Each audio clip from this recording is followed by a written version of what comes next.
Ok.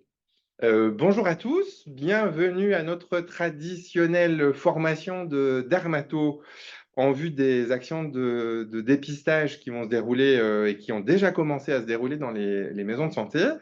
Moi, je suis le docteur Jean Wolfart, je travaille à Baume-les-Dames et je suis membre de la FEMASCO et on accueille avec plaisir le docteur Hervé Mananduit, qui est dermatologue à Besançon et qui va nous dérouler un diaporama pour nous apprendre ou nous réapprendre et pour renforcer nos capacités à dépister des cancers cutanés et des lésions inquiétantes. Merci Hervé d'être là. Merci à vous d'organiser ce type de FMC qui est hyper intéressante pour toute la région Bourgogne-Franche-Comté. L'objectif, c'est pas de rebachoter. D'ailleurs, vous pouvez tout de suite vous détendre tous. Cette webcam sera mise en ligne au plus vite. L'ancienne existe déjà, elle ressemble un petit peu. Mon objectif, c'est de vous aider à dépister un cancer de la peau. Et ce que j'aimerais, c'est que quand vous quittez cette webcam, c'est plus facile de dépister un mélanome que de faire un bilan d'embolie pulmonaire. J'avoue que c'est plus compliqué des fois les carcinomes, mais le mélanome, vous verrez, c'est comme on ne voit que ça sur le patient quand il rentre chez nous. Donc, réapprendre à surveiller. Vous allez voir que notre topo se fait en 3 temps. Qui surveiller? Je peux presque répondre tout de suite, c'est tout le monde. Quoi rechercher? On a fait exprès de prendre notre canevas quand on met depuis l'année tâche, bouton, croûte. Et vous verrez que le plus compliqué, une fois que vous avez fini ce travail qui dure quelques minutes seulement, c'est d'expliquer à votre patient qui est tout bronzé ce que veut dire bronzage passif. C'est le plus compliqué. Ça ne sert à rien de surveiller ses patients tous les ans s'ils ne se protègent pas. Donc la prévention primaire est fondamentale. Le dépistage à prévention secondaire est importante aussi pour les patients âgés. Et c'est la prévention qui est le plus important dans notre région. Donc moi, pour ceux qui ne me connaissent pas, je fais partie de l'ASFODER, Association française, franc-comtoise, on sera bientôt français parce qu'on va tout prendre en main, hein, de l'Association dermatologue de Franche-Comté. Et c'est grâce à ce partenariat MSA, FEMASCO, ACEPT qu'on en est là aujourd'hui. Et c'est une des seules régions, Bourgogne-Franche-Comté, qui a ce type de dynamique par rapport à la prévention solaire. La suivante. Alors, ciblé. Alors, ce topo, il y a 30 ans que je suis en médecine, 40 ans maintenant. Je voudrais dire cibler tous les brins, les roux qui vont au soleil en vacances. C'est une bêtise, il faut cibler tout le monde.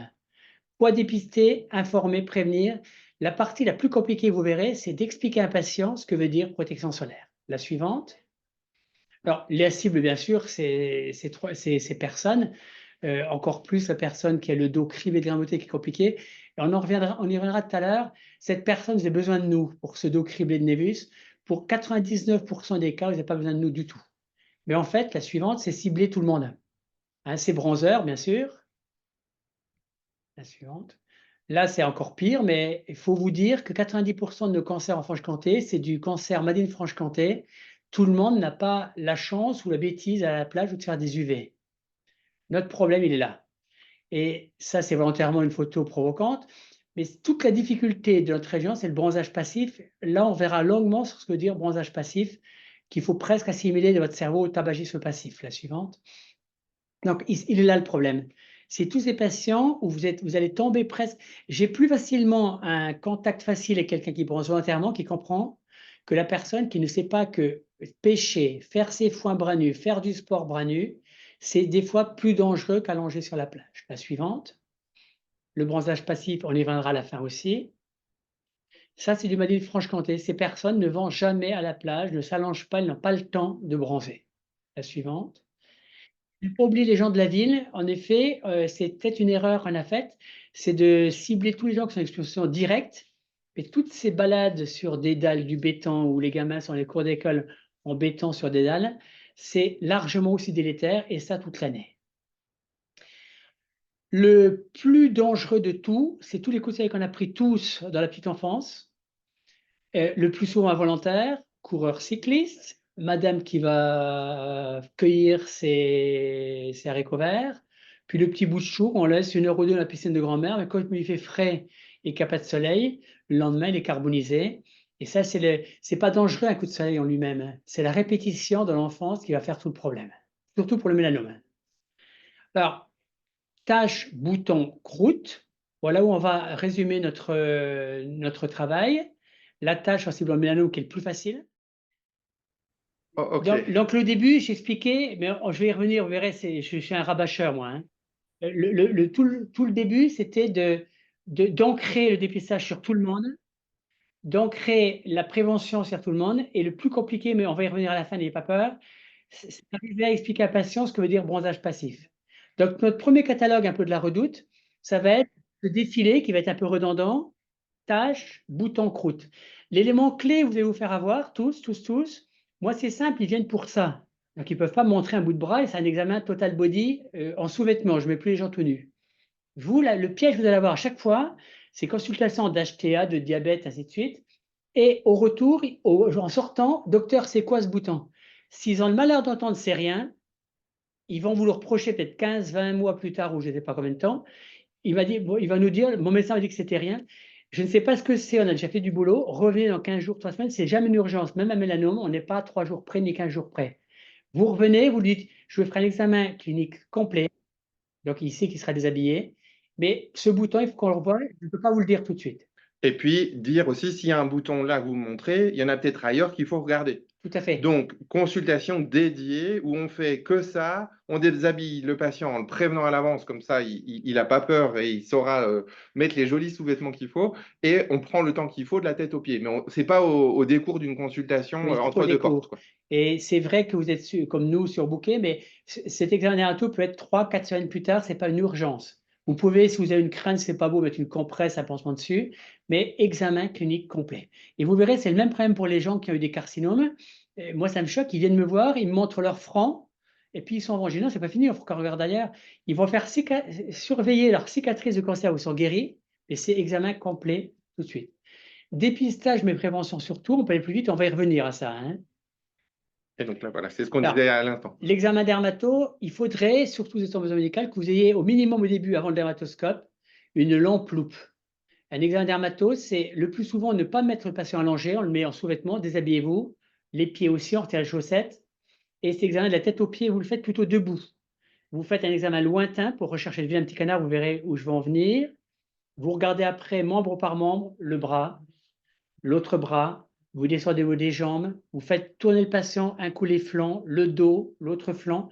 Quand il est retourné, le dessous des pieds et après le visage. Examen de la tête aux pieds. Mais il faut une bonne lumière et dès que vous avez une loupe éclairante, ça change tout. Le dermatoscope, on va y en reparler, pas d'emblée le dermatoscope. Après. Et après, en même temps que vous lui parlez, que vous lui montrez, vous lui dites, c'est simple, faites cet examen que l'on fait en ce moment en couple. Apprenez à vous auto-surveiller. Ce que je fais, vous êtes capables, vous les couples, de le faire. Si vous êtes seul, de temps en temps, quelqu'un va à votre dos. Mais c'est l'auto-examen. 8 fois sur 10, le patient a son mélanome déjà en tête. Il sait qu'il y a un truc qui ne va pas quelque part, qu'on a loupé 2, 3, 4 mois ou 4 ans plus tôt. La suivante. Consultation spécifique, j'en viens de le dire, il faut les faire revenir. Vous n'avez pas le temps de faire un examen dermato si vous avez déjà fait l'hypertension, le diabète, ainsi de suite. Je vais vous examiner de la tête aux pieds. Sachez que vous serez en sous-vêtements et ainsi de suite. La suivante.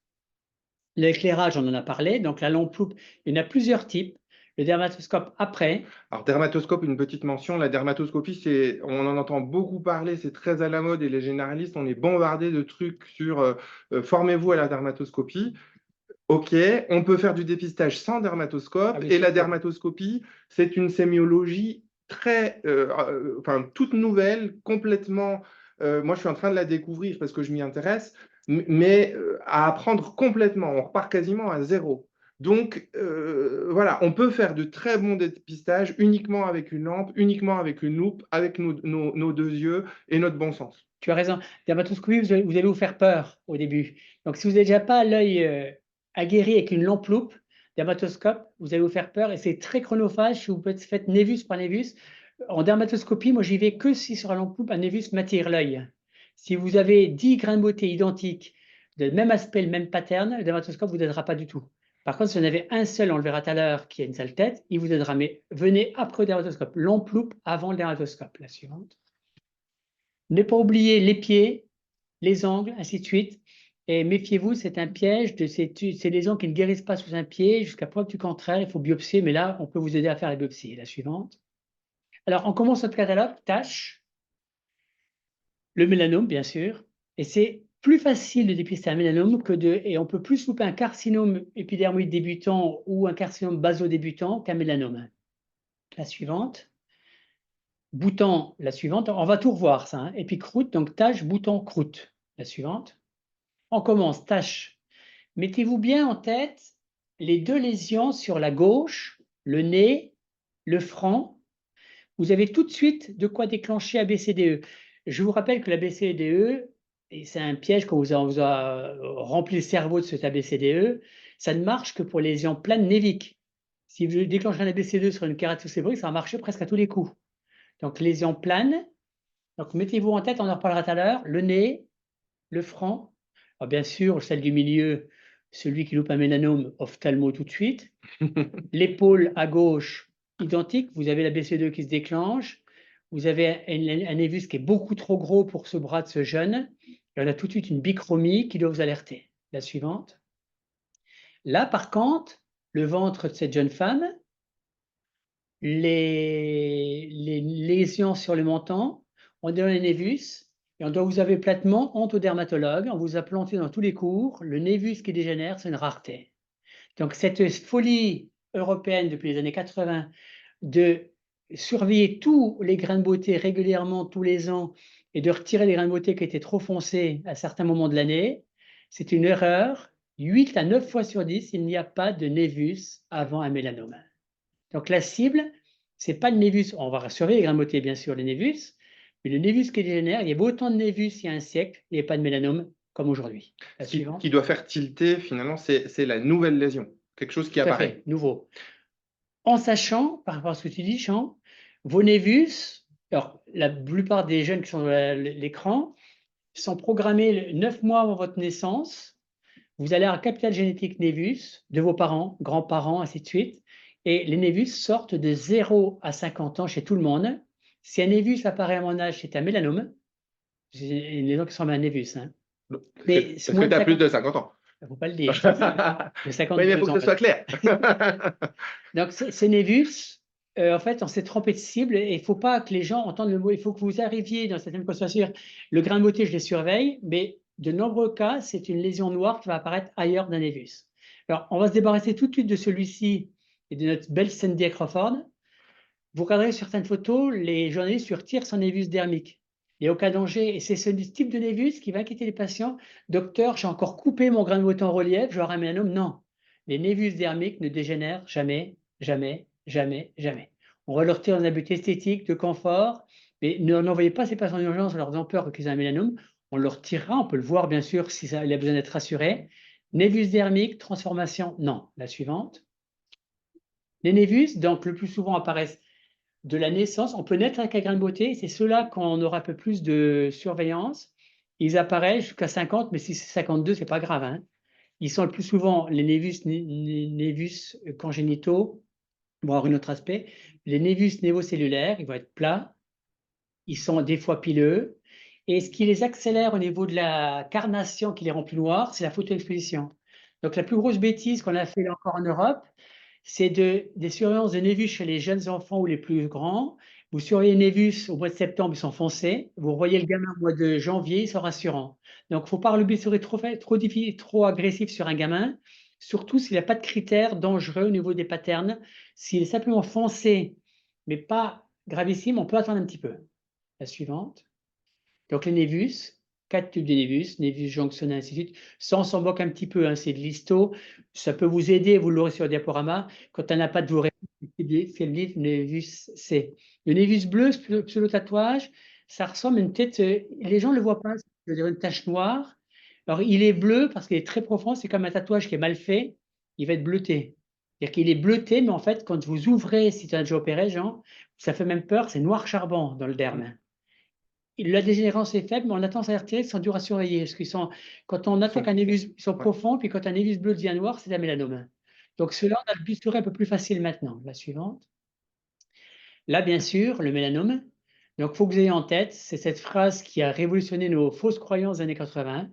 8 à 9 fois sur 10, le mélanome apparaît de novo. C'est ça, vous le voyez sur la napate. Mélanome SSM de novo, c'est-à-dire qu'il n'y a pas de grain de beauté avant, ou la napate met mélanome sur névus préexistant. Et pour faire ça, le top 10, c'est de prendre plein de coups de soleil dans notre première année de vie. Là, aujourd'hui, on fait plutôt du baso-spino. Tous les coups de soleil qu'on a pris, alors c'est pas pour non plus être catastrophé.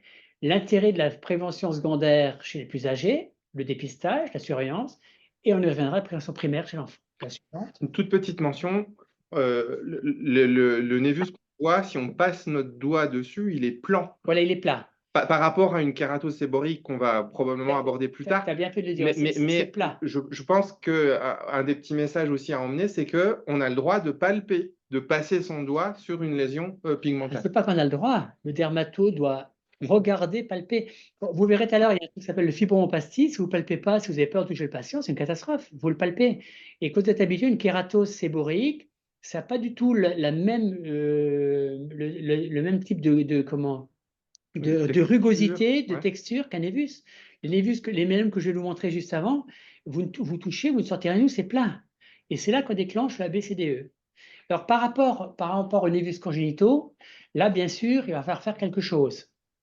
Le petit bout de chou en haut à gauche, on ne va pas faire grand-chose. La jeune fille que j'ai suivie, il aurait fallu qu'un chirurgien pédiatre intervienne dans les premiers mois de vie. Donc, l'élément clé, je voulais vous faire passer le message, trop gros, trop noir, demandez un avis chirurgical, pas comme on le faisait avant au moment de la puberté. Il faut le confier dans les premiers mois de vie au chirurgien et quand l'anesthésiste et le chir sont d'accord, et là on va le faire par des prothèses d'expansion. Donc trop gros, la suivante, trop gros, trop tôt, trop noir. Alors, vous allez me dire, est-ce qu'ils vont dégénérer? C'est pas heureusement de 100%. On considère un névus congénital géant quand on prend la main de l'enfant et que le pose sur le névus, qu'il est plus grand que les névus, que la main, pardon, c'est un névus congénital géant. Par contre, là, vu la psychose actuelle du mélanome, si c'était mes petits-enfants, je le ferais retirer pour pas que ce gamin, toute son adolescence, on le stresse, on allait avoir un dermatologue tous les ans, il est trop gros, il va être 3-4 fois plus gros au niveau croissance du thorax, du bras et de la jambe. On le retire dans les 2 premières années de vie. On ne veut plus entendre, on va attendre la puberté. C'est une connerie. La puberté, c'est le pire âge. Pour retenir, nous, c'est qu'un névus congénital suffisamment important, on peut prendre un avis spécialisé. Tout à fait. Et puis après, la suite va se déclencher. Voilà. Quoi. Mais avis spécialisé alors que l'enfant est très jeune. Tout à fait. Mais ne plus dire aux parents, on va attendre la puberté ou la croissance. On n'attend pas la croissance. Et ce petit bout de choses, c'est plus facile à opérer. Alors pour nous, les francs-comtois, c'est le docteur Fozzo, la référence. Il peut le faire sous local. Dès que le gamin a 5-6 ans, il a stress, là, il faut une petite neurolepte. Donc, plus les petits, plus c'est facile. Suivante. Examen simple de l'adulte adolescent, examen de la tête aux pieds. Là, vous n'avez pas besoin de moi du tout pour ces patients-là. Du tout, du tout, du tout. Donc, si le patient dit, je veux voir un dermato, vous allez dire, je peux vous examiner. La lettre n'a aucun intérêt. Vous allez encombrer le dermato pour rien, et puis je peux faire largement le boulot moi-même. Examen de la tête aux pieds. La suivante. Là, peut-être besoin de dermato pour le ventre et le patient de droite. Parce qu'il y en a trop. À contrario des photos d'avant, là, il y a beaucoup de lésions, là. Ça peut être compliqué. Et c'est là, par contre, après, que si vous êtes des bons dermatoscopistes, je ne sais pas si ça se dit ce mot-là, vous pourrez peut-être vous débrouiller seul, mais là, j'avoue que vous avez besoin de nous. Et puis, on va regarder cette fameuse ABCDE, donc qui est un mensonge. Depuis le début, on vous ment. Quand on a fait ce pattern ABCDE pour vous stimuler, les grains de beauté à droite ne donneront jamais, jamais, jamais de mélanome. C'était fait exprès pour vous habituer à symétrie, ainsi de suite, que vous connaissez tous. La suivante. Alors voilà encore le sens. Donc les névus, il y a un petit danger sur certaines plaquettes qu'on vous propose au niveau laboratoire, c'est que le C, il est interdit, c'est un roux. Le roux, il a le droit maximum de celui qui est en haut. Et c'est tout le danger, on demande aux responsables, que ce soit l'un et l'autre, d'arrêter de nous mettre le C très foncé, parce que le roux ne peut pas s'identifier. Donc un roux ne peut pas avoir de grain de beauté foncé. La suivante. Donc là, faut-il être dermato? Donc deuxième règle, après la règle ABCDE, la règle du vilain petit canard. Tout à fait. Donc là, vous n'avez plus besoin de nous du tout. C'est-à-dire que, et c'est même très compliqué de retenir votre stress. Quand ce patient se déshabille, je sais déjà qu'il a mélanome, mais il ne faut pas que je lui fasse sentir. Donc ne vous jetez pas sur le grain de beauté qui vous inquiète, vous allez le stresser. Hein. Vous le faites déshabiller, vous avez très bien vu qu'il y a un vilain petit canard qui fait peur tout de suite. Donc vilain petit canard, c'est en fait, il y a un profil, un pattern de grains de beauté chez les patients. Ils ont 1 ou 2 types de grains de beauté un peu partout, puis il y en a un qui sort de l'ordinaire, qui est vraiment différent des autres. Et bien celui-là, méfiance. Alors méfiance, il va falloir le retirer même. Mais ce que je veux dire pour pas, parce qu'il y a des patients qui peuvent échapper. J'ai un patient moi, qui avait été dépisté par son journaliste qui avait fait du bon boulot 2 ans avant. Il n'a pas consulté, parce qu'en fait, il avait peur du chirurgien. Donc, ce qu'il faut, ce patient-là, vous allez faire le même examen que vous avez fait, que je vous ai montré tout à l'heure. Vous ne jetez pas sur un moté, vous faites l'examen complet.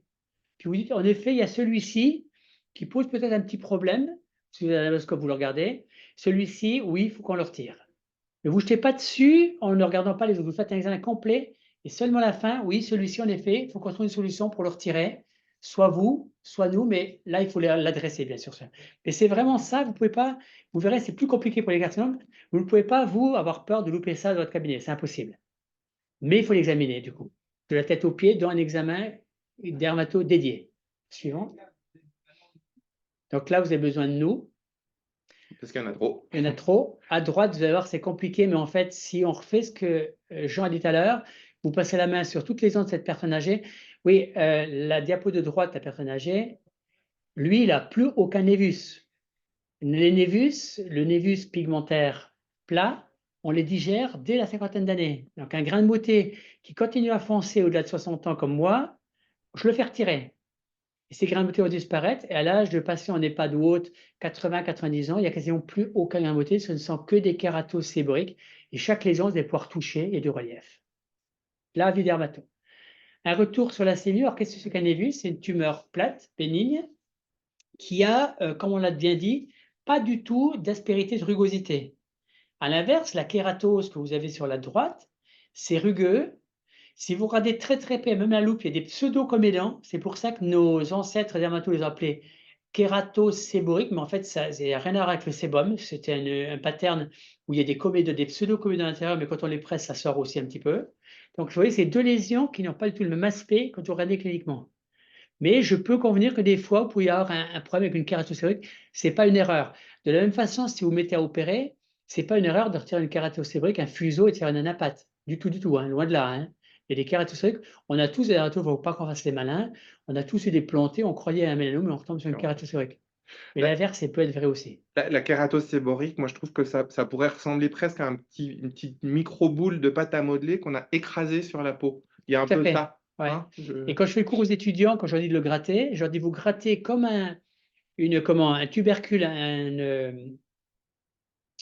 et un germe de pomme de terre, et vous devez obtenir du parmesan. Si ce n'est pas ça, c'est qu'un problème. Et quand vous le grattez, ça s'arrache comme un timbre-poste, ça décolle tout de suite. Il y a un petit saignement superficiel qui n'est pas inquiétant. Et si vous avez un doute que vous avez gratté une kératose, même si c'est un mélanome, vous le mettez dans un flacon d'histo, ce n'est pas dramatique de gratter un mélanome si on n'aura pas un bon brainstorm, mais vous avez comme fait une anapate dessus. La suivante. Donc tout ça, je comprends quand un patient est surtout au milieu EHPAD, ou même pas EHPAD forcément, est couvert de kératose, et le patient va avoir peur de ça, parce qu'en fait, ça le gratte, c'est en relief, ça l'énerve. Il faut lui dire, c'est normal que c'est en relief, que ça gratte, et ça peut en mettre des émollients.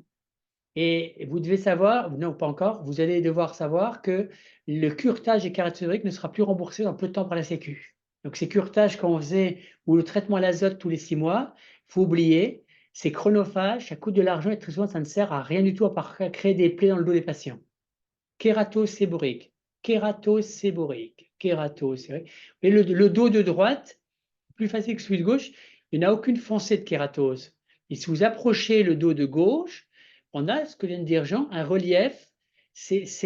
Quand on frotte, ça peut même se décoller un petit peu. Ce sont des kératoses séboriques. Puis il y a cet aspect oxydé, enfin, il y en a des clairs, des foncés, c'est Alors, quand je possible. fais le cours, j'appelle la plus grande trempeuse. Elle peut être blanc laiteuse à noir charbon. Et ce qu'on ne sait pas du tout, pourquoi le dos du patient à droite, là, elles sont toutes claires, il fait un phénomène irritatif, un phénomène d'irritation, de frottement, ainsi de suite. Une peut devenir noire brutalement, elle s'oxyde. Ça, c'est un mystère complet. Complet, complet. D'ailleurs, ce patient, quand le dos de droite, toujours, il peut consulter brutalement en urgence 6 mois plus tard, parce que brutalement, une qui était claire d'une noire, mais vous approchez, c'est une kératoséborique. C'est pas grave, vous envoyez quand même des patients de temps en temps comme ça, mais il faut leur dire que la chirurgie de toutes les ans n'a aucun intérêt quasiment. Alors, le dermatoscope, comme le dit Jean, vous allez y arriver aussi. Surtout que maintenant, il y a cette volonté des instances supérieures de vous équiper de dermatoscope pour certaines photographies. Ne nous envoyez jamais qu'une photo de dermatoscopie. Hein. Et certains collègues le font. C'est une connerie. Nous, ce qu'on veut, c'est une photo de loin, le dos complet, un plan rapproché, une macro de la lésion et seulement une dermatoscopie en 4e. On ne peut pas répondre sur une dermatoscopie seule, sauf si c'est évident que c'est un mélanome qu'on voit même sans dermatoscopie. La suivante. Donc, il y a des aspects. Les aspects, c'est surtout des névus. Donc, il y en a un qui est très foncé, il s'appelle névus de Reed, peu importe. On voit bien, et je pense que si j'avais la photo clinique, celui qui est en bas à droite, on a la BCE2 à déclencher en dermatoscopie aussi. En haut, pareil, on a tout ce qu'il faut pour dire. Et un élément clé, si vous mettez la dermatoscopie, si un névus vous retarde de plus de 5 minutes, si vous êtes dessus au bout de 5 minutes, encore, c'est qu'il faut le retirer. C'est comme la bêtise qu'on faisait avant de prendre un grammaton en photo tous les ans, ce qui nous inquiète. S'il m'inquiète assez pour le prendre en photo, il faut que je le retire. Donc ça, c'est un dogme. Vous n'allez pas prendre un névus en photo pendant des années. S'il vous inquiète, on le retire. Et l'histoire, je reviens pour mon grammaté du dos qui vous inquiète depuis 5 ans, ça c'est une chose qu'on ne veut plus entendre. Soit il inquiète, on le retire, soit il n'inquiète pas, on rassure le patient. La suivante. Donc là, vous voyez bien que dès l'aspect clinique, on voit déjà la BC2 qui se déclenche. La dermatoscopie va renforcer ça pendant votre regard. Hein. Vous avez la zone hyperpigmentée sur le cadran à 16 heures, qu'on retrouve bien en dermatoscopie. Mais là, comme dirait le docteur Blanc, qui nous a tous appris plein de choses, moi, il serait déjà retiré avant la fin de la dermatoscopie. Il n'a pas entièrement tort. Hein. Si vous perdez trop de temps à la dermatoscopie, ça devient chronophage. Et je vous dis, si vous n'êtes pas habitué à la clinique, ça fait peur. La suivante. Là, pareil, là, je suis mis pour faire des belles photos. Ça ne sert à rien la dermatoscopie, c'est évident. Alors, de plus en plus, vous allez chez des gens, des excès de la dermatoscopie, ils vont vous dire qu'on peut presque faire un Breslow en dermatoscopie. C'est une connerie, bien sûr. Ce n'est réservé qu'aux grands spécialistes qui sont habitués, qui peuvent donner un pronostic, mais jamais on donne un pronostic là-dessus. C'est un mélanome, je le retire, point. Et puis, enfin, nous, dans notre rôle de dépisteur, la lésion de gauche, on la voit, on n'a pas besoin du dermatoscope pour se dire qu'il faut la retirer. Soit on adresse, soit on enlève nous-mêmes, mais voilà, allons-y, quoi. Essayez d'adresser ce qui n'est pas sain sans stresser trop le patient. Ça, c'est important parce qu'on a 2-3 beaux cas de patients qui ont été trop speed et qui ne sont pas venus nous voir tout de suite de peur que. Donc, un peu la politique de l'autruche, hein. La suivante. Donc là, quand vous regardez en dermatoscopie à droite, cette fois-ci, vous avez cet aspect. Donc, déjà, il y a un relief. Vous avez des pseudo-comédants. On pourrait déclencher la BCDE, mais la BCDE n'est pas appropriée une lésion en relief de kératose séboréique. Et cet aspect, espèce de truc mollassant, qui a une sale tête, en bas à gauche, sont des kératoses. Et ça, c'est mon cabinet, j'ai un doute. Je suis une toute petite locale, parce qu'on le fait sous local, mais on est gentil. Vous grattez, les gens se décollent, et je suis encore un doute, vous faites une histologie. Une petite curette, et puis ça se décolle Ça, facilement. c'est important pour vos patients. Moi, avant de l'acheter, je dis aux patients, je vais jeter votre lésion à la poubelle. Est-ce que vous voulez une anapate? Il y aura une facture, ainsi de suite. Parce que le patient, si vous jetez à la poubelle et qu'il veut l'anapate le lendemain, c'est cuit. Donc, si vous sentez qu'il est un peu anxiogène, qu'il stresse, je fais une anapate, ça sera analysé, vous aurez une facture et on aura le résultat que je viens de vous donner, et ça sera kératose séboréique. Faites-le toujours avant de jeter la pièce à la poubelle. Toujours des kératoses séboréiques. Donc, ce patient, s'il en est pas, s'il faut l'amener en ambulance, il a quelque part. Après, regardez toujours l'état physique du patient. Si c'est un patient qui est qui a plein de pathologies, on ne pourra même pas l'opérer parce qu'il est dément. Est-ce qu'il faut qu'on vous rassure? Donc là, dans ce cas, c'est peut-être là que la vidéodermatoscopie nous aidera à vous éviter le transfert de ces patients. La suivante. Exemple, femme, dos, je déclenche vilain petit canard en plein au milieu, cette espèce de tache plus noire. Je fais un gros plan, un peu plus gros. Et là, je sèche encore, dermatoscopie, hop, vous avez cet aspect de pseudocomédant. C'était une kératose séboréique. Là, je ne serais pas choqué que vous nous envoyiez ce patient, là, par contre, cette patiente. Hein. C'est vrai qu'en grossissant un petit peu, on a toujours cet aspect bizarre. En fait, dès le départ, si je passe mon doigt dessus, j'ai un petit relief et j'ai cet aspect de pseudocomédant. Là, vous avez peut-être besoin de nous, ce n'est pas une erreur. Suivante. Ouais. C'est pas grave si on déclenche ponctuellement sur une kératose séboréique. Tout à fait, oui. Voilà. Ces patients, qu'on ne veut pas vous, c'est pas qu'on vous refuse, mais qu'on ne veut plus voir tous les 6 mois, c'est des patients en EHPAD qui ont des milliers de kératoses séboréiques et que la famille, c'est souvent la famille. Hein. Moi, je bosse également en gériatrie. Il y a des familles chiantes, il faut presque voir un spécialiste tous les 3 jours pour grand-mère, qu'on ne pourra pas aider autrement, mais il faut voir le pneumo, le gastro, tout. Donc, à un moment, il faut dire stop. Le déplacement coûtera plus, pas coûtera, il faut pas dire ça, va plus la perturber qu'on va lui apporter. Je continue maintenant mon catalogue tâches. Vous avez vu qu'on vient de voir les névus pigmentaires qui ne donnent pas de mélanome, le mélanome de novo. Il y a un autre type de tâches qui vont vous embêter beaucoup en pratique courante, c'est toutes celles-ci. Je reviens un peu à ce que j'avais dit au début. Mettez-vous en tête la tache nasale et la tache frontale. Est-ce que vous déclenchez les deux mêmes ABCDE? La tache nasale, j'ai bien une tache. Elle n'est pas aussi homogène que j'aimerais. Mais par contre, la tache frontale, je déclenche quelque chose là. Il y a vraiment un aspect de polychromie. On ne peut plus rester sur une tache solaire simple. Appelez-les taches solaires, ces taches, plus jamais taches de vieillesse. Quand on vieillit, on éclaircit. Le vieillissement n'est responsable d'aucune tache. Si vous voulez leur prouver que ce sont des taches solaires, vous les faites déshabiller, vous leur demandez pourquoi il n'y a pas de taches sur leurs fesses et dans certains cas, pas sur leur poitrine. Donc c'est un mystère. En fait, toutes les taches que vous voyez là, ce n'est dû qu'au soleil. Visage, décolleté, mains, avant-bras, bas des jambes. Donc, on va en reparler un tout petit peu après. Il faut déclencher la BCDE sur la lésion frontale. C'est une mélanose de Dubreuil qui, à 99% des cas, est sur la zone photo-exposée et qui est réservée le plus souvent aux personnes qui ont eu un boulot extérieur, paysan, maçon.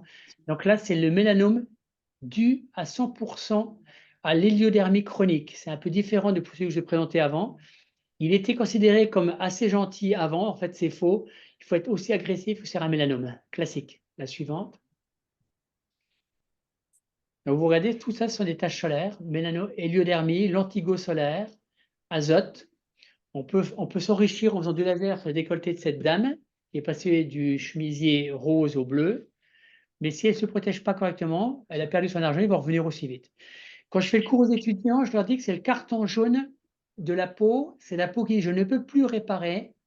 L'antigo est un signe d'héliodermie, d'excès de soleil. La suivante. Ça, c'est là que Jean avait raison, ça se palpe. On est devant une tâche encore. Et cette tâche, habituez-vous, une fois que vous avez senti une, vous ne pouvez plus vous tromper. C'est dur comme une petite pierre, comme une petite pastille. Donc, rappelez-vous, fibrome en pastille, plus classe, histiocytofibrome. Ça ne s'opère plus par complaisance. Les cicatrices est pire souvent. La suivante. Donc, tout ça, il faut le palper. Voilà. Et quand, c'est très très dur quand on le palpe, c'est même, ça peut être sensible pour le patient, ça Ouais. fait un petit peu mal quand on le palpe. Et puis quand on rapproche la peau un peu, ça fait souvent un petit creux. Parfois ça peut être en relief, mais c'est plus souvent un petit creux. Alors, Donc absolument bénin, pas grave, on ne touche pas. On opère on opère le fibrome, on a fait un dogme que s'il se met à grossir brutalement d'après le patient ou s'il se met à faire mal, mais c'est normal qu'il fasse mal. Imaginez où il est, c'est une espèce de papule dermique qui peut à tout moment toucher un petit nerf ou autre. Donc si on appuie dessus et que ça déclenche de douleur, c'est pas. Par contre, s'il fait mal tout le temps, on finit par le retirer. La cicatrice est souvent pire. Et ils peuvent rétrocéder, il restera toujours la petite espèce de cupule d'atrophie, mais certains gros fibromplasties peuvent tout doucement diminuer. Et de la physiopathe, on pense que c'est une micro-blessure qui peut être due à un poil incarné, une piqûre d'insecte. C'est surtout féminin. Et là, c'est la blessure où le cicatriser correctement fait une espèce de papule fibreuse très très dense dans le derme. Enchâssé, hein, dans le derme. Fibromes en pastilles. Ils peuvent être pigmentés, il y a plusieurs aspects. Donc, la tâche où on va maintenant, c'est le mélanome. Donc, la meilleure recette, c'est prendre des coups de soleil de votre enfance, faire des UV, et puis ça, sur une dizaine de coups de soleil. Le pire truc qui puisse aider un gamin, c'est deux, trois coups de soleil dans la même saison. Donc, un coup de soleil, c'est pas grave, ça peut arriver, on peut faire les uns. Mais ce qu'il faut, quand un gamin, ou même vous prenez un coup de soleil, vous ne devez plus vous mettre du tout, une seule fois au soleil sans vêtements. Le deuxième coup de soleil, c'est terrible. Le petit bout de chou à droite, il va faire peau neuve dans le mois qui suit. S'il a le malheur de prendre le deuxième coup de soleil, ça peut être l'amorce 10, 15, 20 ans plus tard au mélanome. La suivante. 2 phases, une évolution lente qu'on appelle le SSM. Et après, je vous ai dit qu'au départ, c'était plat. Et à un moment, votre mélanome va devenir nodulaire, s'infiltrer. Et c'est une des lésions qui va être le plus rapidement à plonger vers le fond pour aller chercher vos lymphocytes et être métastasion. D'où aujourd'hui, après 40 ans de dermato, le seul élément pronostic le plus fiable, c'est le fameux indice de Bressow que vous voyez passer tous quand on fait des RCP, la suivante. Donc le Bressow, c'est ça, c'est pour ceux qui n'ont jamais fait d'histo, c'est d'une bêtise le Bressow. Je prends un petit pied coulisse, qui est vraiment sur le microscope de l'opérateur, dans la patte. Je regarde où commence mon mélanome au niveau de l'épiderme, et je vais plonger jusqu'au fond pour avoir le fameux indice de Breslow. Je sais que la barre fatidique, c'est 0,75, 0,75, 0,80, où on considère qu'après, ben, c'est purement physique, hein, mécanique. Plus il va plonger, plus il va les grignoter et jouer avec les lymphocytes, et plus vite une cellule va partir et aller métastasier. La suivante. Donc ça, on peut accélérer dessus. SSM, nodulaire, l'acrolantigénée est plus dur à accélérer. Et le Dubreuil, c'est la personne que vous avez vue au niveau du front tout à l'heure. C'est un mélanome qui est pour l'instant étonnant. Il va toucher, ça va être plutôt l'installation chronique. Le prototype même, c'est la personne âgée qui a été longtemps au soleil, agriculteur, couvreur zingueur, ainsi de suite. Mais là, mettez-vous en tête, ce n'est pas la tache pigmentée. On déclenche la BC2, il y a dans cette tache pigmentée des choses qui vont vous interpeller, des taches plus noires, ainsi de suite, il s'étend tout doucement. Et contrairement à ce qui est encore dans certains bouquins, maintenant on est le plus vite agressif pour l'opérer, parce qu'une fois qu'il s'étend, il est très dur à opérer, et ça, on a du mal à trouver les berges. La suivante. Le SSM, la suivante. Le nodulaire. Donc, si vous. Encore l'acro-lentigineux. Une tache noire sous le pied. Je vous rappelle que Bob, qui est à la mode, est mort à cause d'un mélanome sur l'angle. Et erreur médicale française, bravo. Décès en Suisse à 36 ans. La suivante. Puis le Dubreuil. Vous voyez bien qu'à chaque fois, vous ne pouvez pas étiqueter ça l'antigo simple. Sur la partie, sur celui de gauche, on voit bien qu'il y a un aspect de pseudo-lentigo. Mais en haut, ça ne va plus. Il y a cette espèce de tache noire où je déclenche la BCDE. Le front, on l'a déjà vu. Et pareil sur la tempe droite de cette patiente. On ne peut pas rester. Alors, qu'est-ce que je fais, moi, sur cette lésion de la tempe de la patiente? Il faut faire des biopsies. Il ne faut pas biopsier qu'un endroit, on fait une biopsie là où c'est le plus foncé, puis une à côté, pour voir si la patte ne retrouve pas le fameux SSM de Dubreuil. C'est souvent assez étendu quand même. Enfin, ça s'étend vite, quoi. Alors ça s'étend vite parce qu'on les a trop longtemps, je considère comme gentils, on les a trop longtemps sur le front, il est encore facile à opérer. Pour ça, pour des personnes, alors nous, dans nos références, c'est les plasticiens et Brice Châtelain, lui, ça ne lui fait pas peur, ça. Le danger, c'est que ces patients, des fois, mettent des années à consulter, et comme on leur dit que c'est rien, que ce n'est pas catastrophique, il faut avoir c'est déclenché quand c'est une tâche qui est polychrome, il ne faut pas avoir peur de biopsier. Il n'est pas dangereux de biopsier un mélanome, hein, contrairement à ce qu'on pensait avant. La seule chose que vous aurez le Breslow. Là où vous faites la biopsie, vous n'aurez pas le Breslow de la pièce entière. Mais biopsie un mélanome, si le patient, on peut le récupérer s'il ne part pas quelque part, ne présente aucun danger. Quand vous pouvez faire la pièce, et puis il peut être achronique, c'est le piège du mélanome, il peut être achromique, pseudo-verruqueux. Donc une lésion, le dogme à retenir, on peut le mettre pour toute tumeur cutanée, parce que vous pouvez me dire baso, ça ne me dérange pas que vous me disiez baso là-dessus. Le dogme, c'est une lésion chronique qui ne guérit pas, doit être biopsiée, opérée, analysée. Suspicion, on opère. Ne faites pas ce qu'on faisait avant, on l'a longtemps fait, dire oh c'est un mélanome, on fait large. Non, ça ne sert à rien du tout de l'RCP à une reprise. Passez un exercice complète, mais ne passez pas volontairement 1 cm pour faire le glorieux. On passe, on fait une petite berge. Tant pis si on est trop proche, on va le reprendre dans la RCP. Dans le cas de la RCP, ça sera marqué quel type. Nous, ce qu'il nous faut, c'est un Breslow pour intervenir. C'est diagnostic Tout à fait. Breslow, puis après le reste, c'est RCP. plus nous, quoi. D'ailleurs, quand vous pris en opérez charge le patient, vous spécialisée. êtes en reste complète, vous lui sauvez la vie dans de nombreux cas. La suite viendra au niveau de la RCP. Donc la barre, vous trouverez des fois 0,75, 0,80, mais retenez dans ces niveaux-là. Les reprises maintenant sont beaucoup moins délétères que quand tu commences à dermato, on a 1 cm. 2 cm si on le peut, là aussi. Quand vous voyez 2 cm sur un visage, c'est que les gens qui ont fait la RCP n'ont pas bien lu votre anapathe. Retirer 2 cm autour d'un visage sur une pommette, vous retirez donc des fois, la RCP va répondre si possible. Puis après, bien l'extension, on s'en moque. Pour les RCP, c'est vrai que c'est confortable, même pour nous, dermatos de ville. On a enfin un plan de bataille qui est défini par une réunion collégiale qui nous dit pour tel mélanome, vous avez ça à faire. Donc, c'est hyper confortable. Et passez toutes vos lésions, vous avez un doute, même hors mélanome, en RCP, vous avez une conduite à tenir. La suivante. Les prises en charge. Alors ça, c'est vrai que ce même topo, il y a encore 7-8 ans, c'était pathétique. Là, Mirage, la biothérapie, l'immunothérapie, la thérapie ciblée, la suivante. Avant, c'était un peu à la... Je vais dire ça, Ariel, je dis ça, non. On écrasait tout sur notre passage, Très longtemps, on doit reconnaître qu'en Europe, on a fait coup de chimiothérapie quand ça avait inefficace, on le savait, hein, où le pronostic était déjà fait et on avait de toutes petites rémissions de rien du tout. Aujourd'hui, grâce à la biothérapie, le miracle a presque eu lieu, la suivante. J'ai bien dit presque, hein. Alors, cette diapo est faite exprès pour être indigeste. On va cibler maintenant, Merci. pas écraser tout, et cibler la cellule tumorale qui va initialiser le mélanome sans faire des dégâts collatéraux. Donc ça, vous pouvez reporter cette diapo à la biothérapie de la polyarthrite rhumatoïde, à la biothérapie du psoas, à la biothérapie de l'eczéma.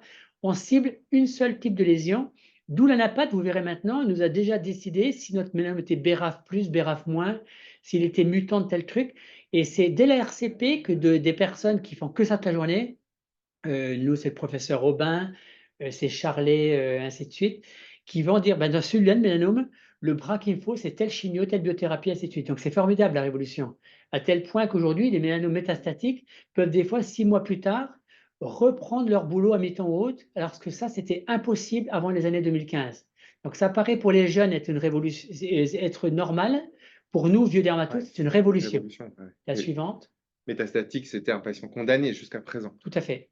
Et Mais cette biothérapie, vous verrez, on en reparlera peut-être après, je ne sais plus, ça coûte une fortune. Il y a certaines biothérapies, quand je mets tous les bras en place, parce que ça échappe malheureusement. Donc, comme je disais, pseudo-miracle, le miracle n'a pas lieu quand même. C'est que certaines cellules tumorales vont s'isoler et ne pas être réceptives à la biothérapie. Donc, on a l'impression que le patient va guérir, il reste un petit clone cellulaire qui va de nouveau ressurgir. Donc, il faudra mettre une deuxième biothérapie.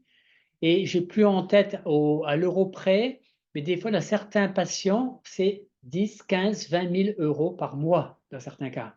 En tout cas, on est toujours au-delà des chiffres qui sont au-delà des 5, 10 000 euros quand on fait courir toute la chimiothérapie, l'hôpital de jour, ainsi de suite. Donc, l'urgence, ça va être ça, que ces petits bouts de chou, on ne les ait pas comme patients dans 20, 30 ans. La prévention primaire. La suivante. Retour en arrière. La suivante. Ça, vous allez voir, c'est redondant, je vous en reparler, hein. La seule façon d'interrompre le mélanome, la précédente, ça va être ça. C'est-à-dire que si on continue nos bêtises de mettre des gamins au soleil aujourd'hui, je pourrais vous faire le même topo avec des biothérapies encore plus chères peut-être dans 20 ans. C'est une bêtise. Si on veut stopper le mélanome, c'est prendre la base. Nous, les plus âgés, on a un risque énorme de mélanome. Moi, entre autres, parce que j'ai pris plein de coups de soleil, mes parents pensaient que c'est bien. C'est ces muchachos qui vont protéger de façon extrême. La suivante. On a fini pour tâches. On rentre dans le deuxième catalogue, boutons. Tâches, boutons, croûte. Alors, il y en a une qui est hyper intéressante qu'il faut vous mettre en tête, c'est le sourcil de cette dame à gauche. Et vous voyez que le baso, il mange tellement doucement son patient, que le patient n'a pas mal, mais il mange tellement doucement qu'il va manger l'organe ciliaire. Quand vous avez une tumeur où il n'y a plus du tout d'annexe, vous avez perdu le relief cutané, vous avez perdu l'organe ciliaire, ça ne peut pas être quelque chose de gentil. C'est obligatoirement quelque chose qui mange le patient, qui mange tout sur son passage. Et ces cochonneries de carcinome, ils vont tellement doucement manger que ça ne fait jamais mal du tout au début. Ça, c'est un élément clé à retenir. Les cancers de la peau ne font pas mal du tout, même le mélanome au début. Jamais. Ça ne fait jamais mal au début. Ça mange tout doucement la terminaison nerveuse sans aucune douleur. Bouton, baso, c'est le cancer le plus fréquent aujourd'hui dans les pays riches. C'est le premier cancer dans votre localité, premier cancer en Franche-Comté, premier cancer en Bourgogne. C'est le plus souvent exposé à 99,9% des cas. Quand j'ai commencé en médecine, on l'appelait un cancer, le petit cancer bénin. C'est intelligent les médecins, les dermatos, hein. C'est devenu le cancer le plus important aujourd'hui et qui coûte une fortune à la société tellement on retire de baso tous les jours. c'est par sa fréquence, finalement. C'est la fréquence. Et la fréquence, une population vieillissante, une population qui a commencé à décoller dans les années 60, et maintenant retirer un baso chez quelqu'un de 30 ans, c'est devenu pas classique, mais ça n'étonne plus nos jeunes chirurgiens. Retirer un baso à 30 ans, c'est normal. C'est ce qu'on ne voyait pas du tout avant. La prise en charge thérapeutique, n'ayez pas peur non plus. J'ai transmis à la FEMASCO tout un topo.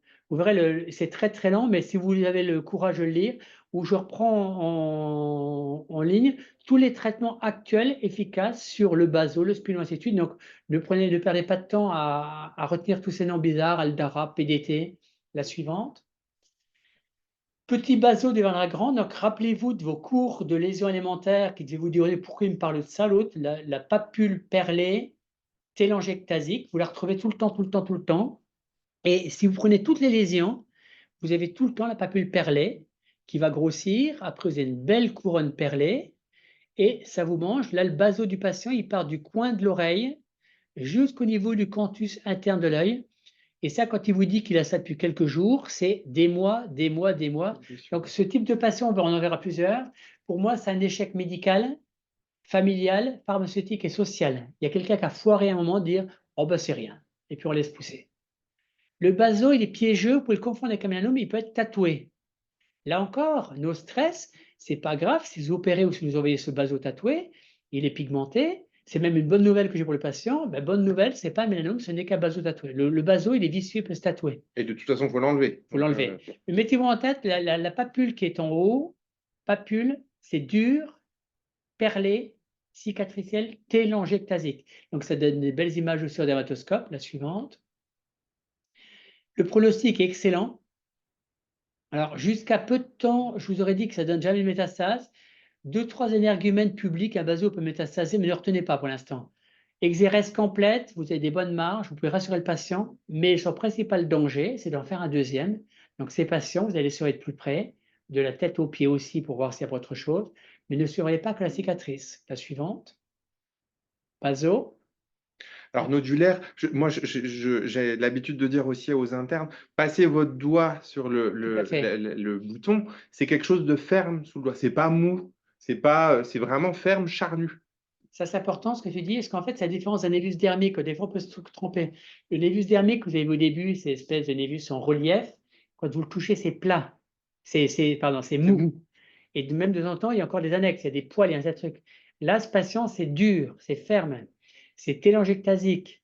Il y a plus d'annexes. Quand on regarde très très près, il n'y a plus de dermatoglyphes. C'est-à-dire Des petites que ridules. vous suivez votre ridule, vous suivez votre dermatoglyphe, vos lignes de la peau, et brutalement, on voit tout de suite, ça s'interrompt.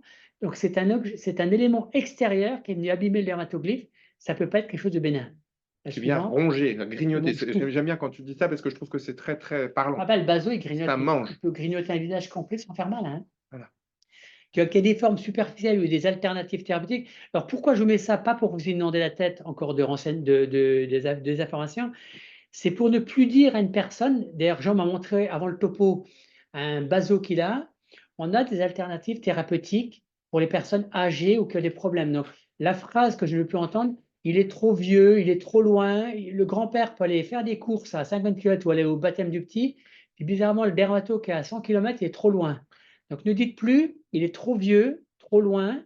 On a des alternatives thérapeutiques pour proposer en ambulatoire. Donc, il faut qu'on voit ce patient. On peut le passer en RCP s'il le faut. Puis on demande à la réunion collégiale, ben lui, on pourrait peut-être essayer ça ou ça. Si le patient est compliant, on peut essayer de faire une technique qui s'appelle la PDT, on en reparlera peut-être. L'idéal étant bien sûr, quand on le peut, la chirurgie. On a une technique qu'on développe beaucoup à Besançon, je crois que Dijon le fait aussi, c'est la cryochirurgie qui n'est réservée qu'au baso. C'est la seule tumeur maligne qu'on va cryothéraper avec un appareil spécifique pour savoir à combien on congèle la lésion. La surveillance régulière. Les basos inopérables, il y a encore, même miracle que pour le mélanome, une molécule magique qui va directement traiter au niveau de la tumeur, la molécule déficiente qui permet de faire des basos, c'est de la génétique, hein, ces lésions. Maintenant, on sait regarder quelle est leur façon de muter. On dit ça traitement quand on par voie orale. Hein. Vous voyez, 4 300 € par mois. Donc, comme ta patiente, Jean, qui n'a pas un pronostic de vie classique, je ne suis pas sûr que la RCP te dise, bon, on peut y aller, on va donner ça à ta patiente. Cette molécule est géniale, vous allez voir dès 2-3 photos. Il va digérer votre baso sans l'opérer. Il y a un effet secondaire qui est très mal vécu par les patients. Il n'a plus du tout envie de manger. Ils perdent tous du poids. C'est très mal vécu. La suivante. Donc voilà. Cette photo était impossible à imaginer il y a moins de 5 ans. Donc, c'est une molécule qui va digérer votre baso et ça peut permettre des fois à nos chirurgiens de le réduire au niveau taille et d'opérer le résidu. Donc ça, c'est vraiment, pour ça, ne dites plus à la famille. Et de la même façon, moi, ce que je fais en gériatrie, quand vous avez des patients qui veulent, où la famille est très demandeuse, s'ils refusent la chirurgie, j'ai un document, patient présenté tel jour, la famille ne veut pas de chirurgie, il faut que ça soit dans votre dossier. La famille voit ça, quelques mois plus tard, ils vont vous dire: «Mais vous n'avez pas proposé à ma grand-mère ou ça?» et c'est pas vous qui allez l'initialiser, ça sera dans une RCP qu'on verra si le patient relève. Donc on peut faire des choses donc trop vieux, trop loin, trop fatigué, non. De Je toute peux vous façon, proposer c'est et avis c'est spécialisé. voilà, tout à fait. Le temps passe très vite, Hervé. Croûte, on y va tout de suite, tâche, bouton, croûte, on y va, croûte. La première cause de tumeur, de carcinome épidermoïde, c'est des croûtes, donc les kératoses actiniques. Là aussi, il y a plein de nouveautés au niveau de cette phase de croûte. La Solarase, vous l'oubliez, mais habituez-vous à gérer les muquimodes. Vous allez avoir arrivé sous forme d'Aldara et une nouvelle forme qui s'appelle Ziclara. C'est également dans le topo, ça. La PDT, on va avoir bientôt une nouvelle technique. Donc, on met sur la zone de kératose une molécule, on bombarde le patient avec une certaine longueur d'onde, avec un système laser ou photolampe flash. Bientôt, on saura le faire avec les rayons solaires classiques. La suivante. Traitement local.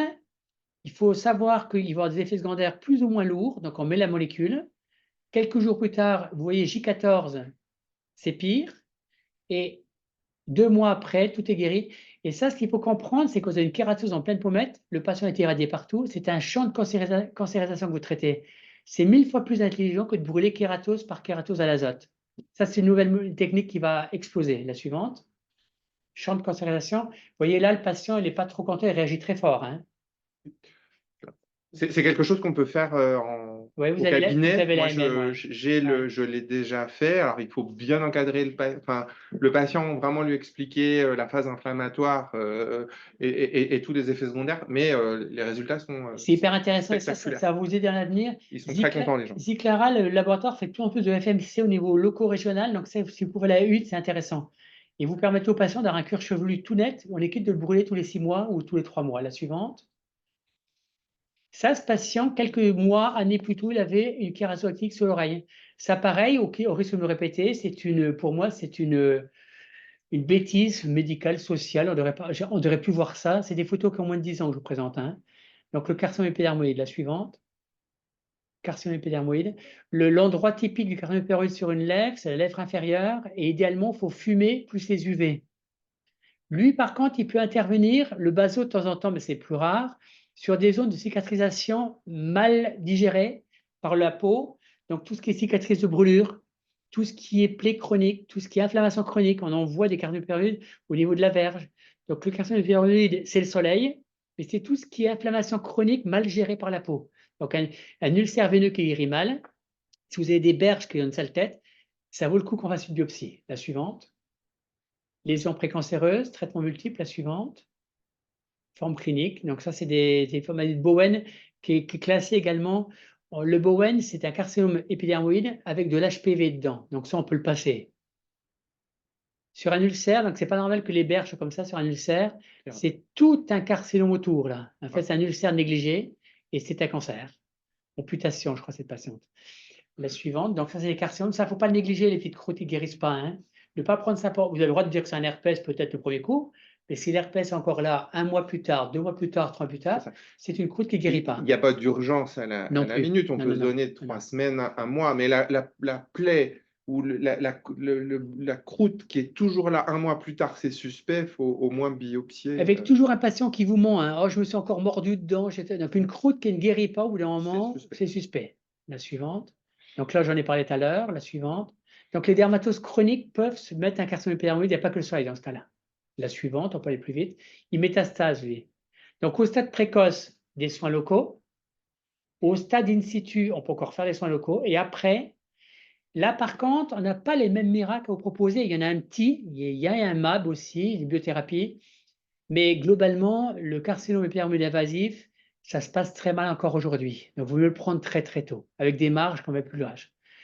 Là, ce sont des patients que je vous montre pour plus dire trop vieilles, trop compliquées. C'est tous des gestes qu'on fait sur anesthésie locale, de temps en temps sans arrêter l'aspirine. Si c'est des liquides ou un autre, des fois on arrête au profit de notre patient. Mais ça, c'est sous local. Les personnes âgées, une résilience et une facilité à être opérées. On n'a pas de lipothymie, c'est des personnes qu'on peut opérer. Donc ça, c'est des gros actes, je vous l'accorde. Mais cette personne, si elle a une bonne espérance de vie haute, elle est guérie quand elle quitte le bloc opératoire. La suivante. Pareil, hop, des MAB. Donc ça, c'est des choses que je n'aurais pas pu vous montrer il y a quelques années. Mais ça échappe, hein. si on arrête, ça recommence. Donc, c'est un miracle, mais pour l'instant, qui n'est pas encore à 100% définitif. Il vaut mieux agir en Alors, amont. est-ce qu'on continue à griller? Non, on ne continue pas. Changer. Et là, c'est peut-être le plus dur pour vous maintenant. Le mélanome, vous avez vu, où là, je peux comprendre certains carcinomes épidermiques sont compliqués. Le baso, vous avez vu, il y a quand même des choses. La suivante. Le plus dur, c'est ça, protection solaire. Mensonge de la dermatologie française et européenne depuis les années 80, aucune crème écran total. La crème solaire ne marche pas, mais il faut en mettre quand même contre la réverbération. Ne dites pas aux gens que ça ne sert à rien.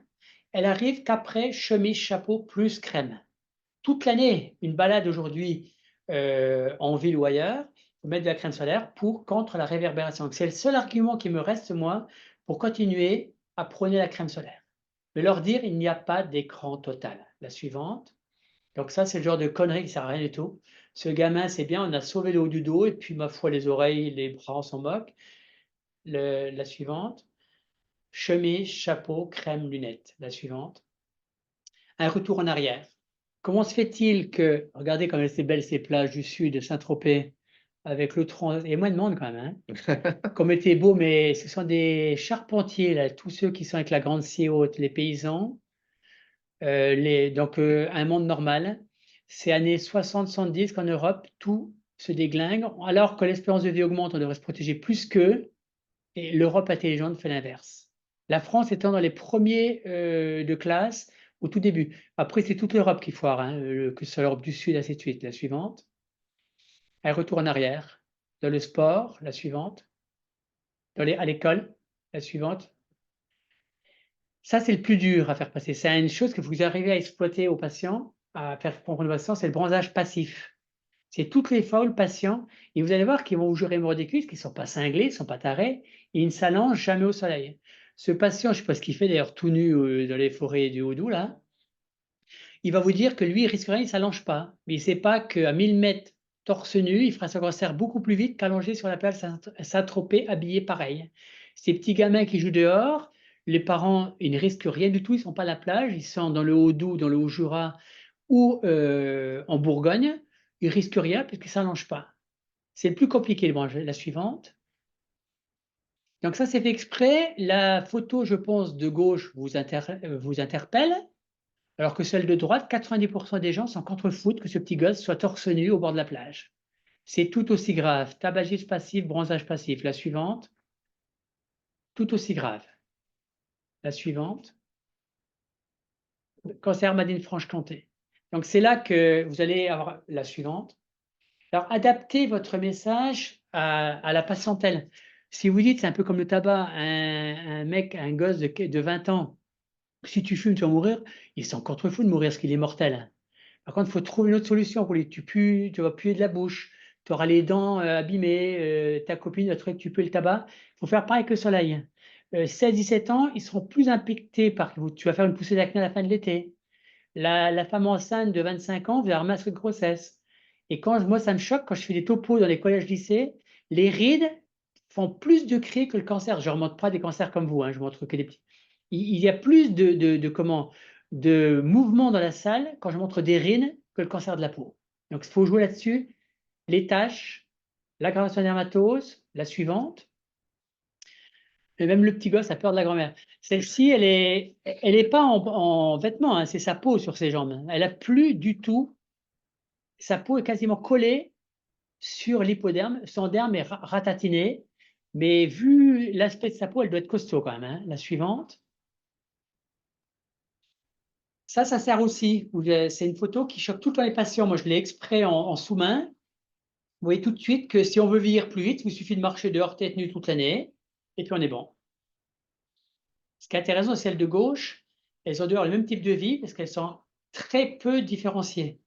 Alors celle de droite, en fait, il y en a une qui était institutrice et l'autre agricultrice. Vous partez avec le même profil génétique, deux modes de vie différents. C'est encore pire se jeter le tabac, hein. Si vous mettez peau et tabac et plus UV, là, ça va encore plus vite, hein. La suivante. C'est vrai que ces photos, elles font beaucoup réagir Ouais. les jeunes et les jumelles, celle qui est ridée, celle qui n'est pas ridée, l'institutrice, l'agricultrice, en général, on marque des points là. Et pour ceux qui n'ont encore pas regardé de près les vitrines de votre ville, de votre village, de votre ville, il y a encore beaucoup de jeunes de 15, 20, voire plus, qui sont persuadés que le bronzage est à la mode.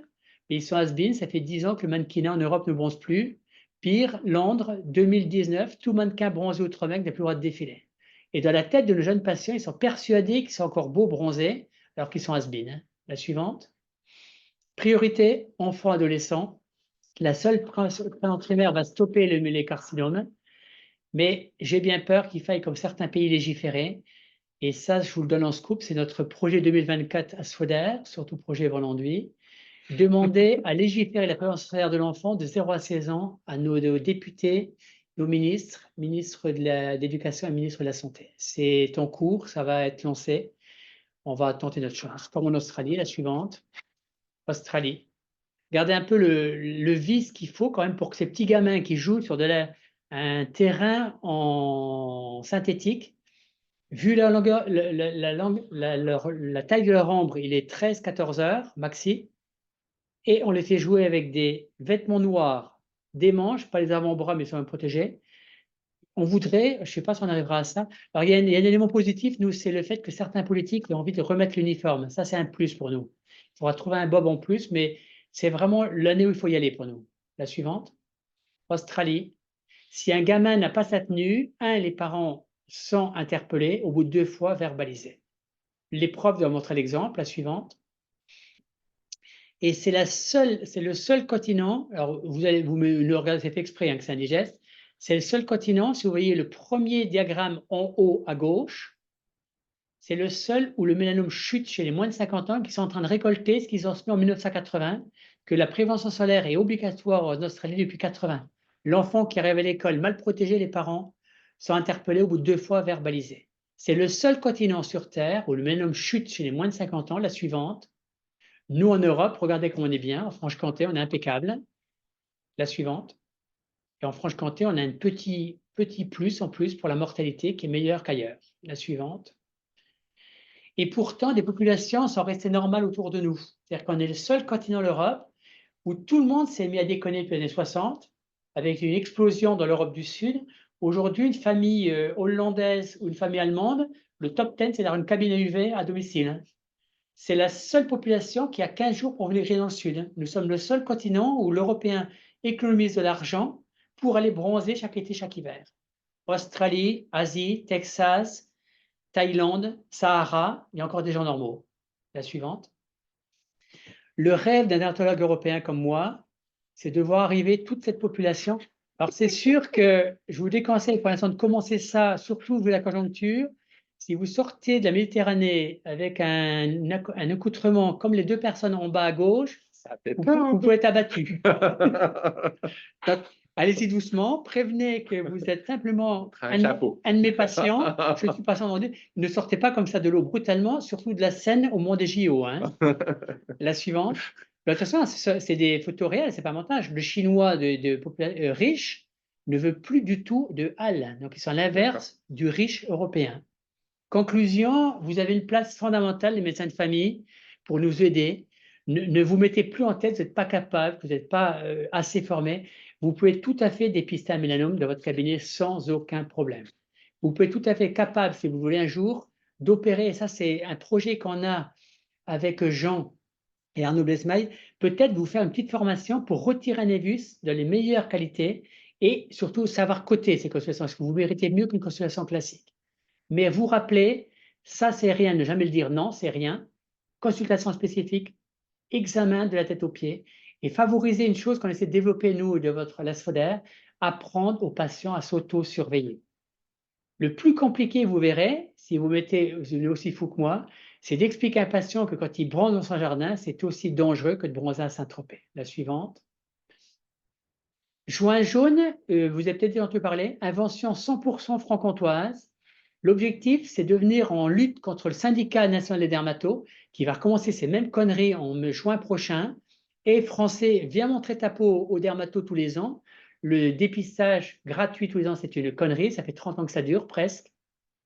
Ce qu'on veut, nous, c'est dépistage plus prévention, ce que le syndicat ne fait pas du tout. Donc aujourd'hui, notre message de dépister tous les ans, part en vacances avec la cancer L'Oréal et reviens au mois d'octobre te faire opérer, c'est une bêtise, ça foire complètement. Juin jaune 2024 aura lieu, parce que 2023 était un vrai succès. Vous pouvez le voir sur notre site Asfolaire. allez voir sur un petit peu de temps. Le docteur Béverdal a posté tout ce qui était fait en Franche-Comté et en France sur juin jaune. C'est je ne sais pas si vous avez remarqué, vous l'avez remarqué, les médecins, octobre rose, barse bleue. Et un jour, je me dis pourquoi le dermato n'a pas son mois, lui. Et je trouvais que le plus beau mois pour un franc-comtois avec le vin jaune, c'est juin jaune. La suivante, 2024, regardez les beaux projets qu'on a. On découvre hein, en même temps. C'est un scoop, hein. Ferroviaire, Ils sont, pas d'infos. vous ne pas diffuser, il reste des logos à mettre, hein. Pour la première fois, la MSA, C'est joli. ouais, ça interpelle. Alors, on gardera la précédente, on gardera pour les plus jeunes, c'est la précédente, on gardera notre affiche phare qui est juin jaune, À droite. celle-ci, elle est parlante aussi, mais les suivantes, je trouve, interpellent notre public. Donc il faut, et je pense qu'il faut qu'on laisse les gens communiquer comme ils le sentent. Ce qu'il faut, c'est Juin jaune. Il y a un site maintenant dédié que l'hôpital a acheté, et vous pouvez aller voir aussi ça. Les Juin jaune, allez voir tout ce qu'on a fait l'année dernière. Et pour la première fois, on vient d'interpeller les syndicats et la France. Juin jaune va peut-être devenir le mois de dépistage et de prévention. Mais nous, ce qu'on veut, c'est de la prévention, prévention, prévention, prévention. La suivante. Et donc, vous pouvez continuer notre rencontre sur Asphoder, sur Femasco, parce que cette webconf sera sur la Femasco et Asphoder dans quelques jours. On vous remercie vivement. Donc, n'ayez plus peur de déshabiller vos patients. Ok. Alors, on a un peu débordé le temps imparti, mais c'est pas grave. Je pense que c'était important. Euh, N'ayez pas peur de dépister. Tâche, bouton, croûte. Effectivement, le webinaire a été enregistré et donc il sera accessible sur le site de la FEMASCO. Je remercie Hervé Van Landuit pour sa C'est présentation, moi qui vous remercie. toujours très riche et surtout en illustration. Et j'espère que vous avez bien pu les voir à contrario du début. Et puis, ben, n'hésitez pas à nous faire remonter des choses si vous avez besoin par le biais de la FEMASCO. Merci et à la prochaine fois pour un prochain webinaire. Merci.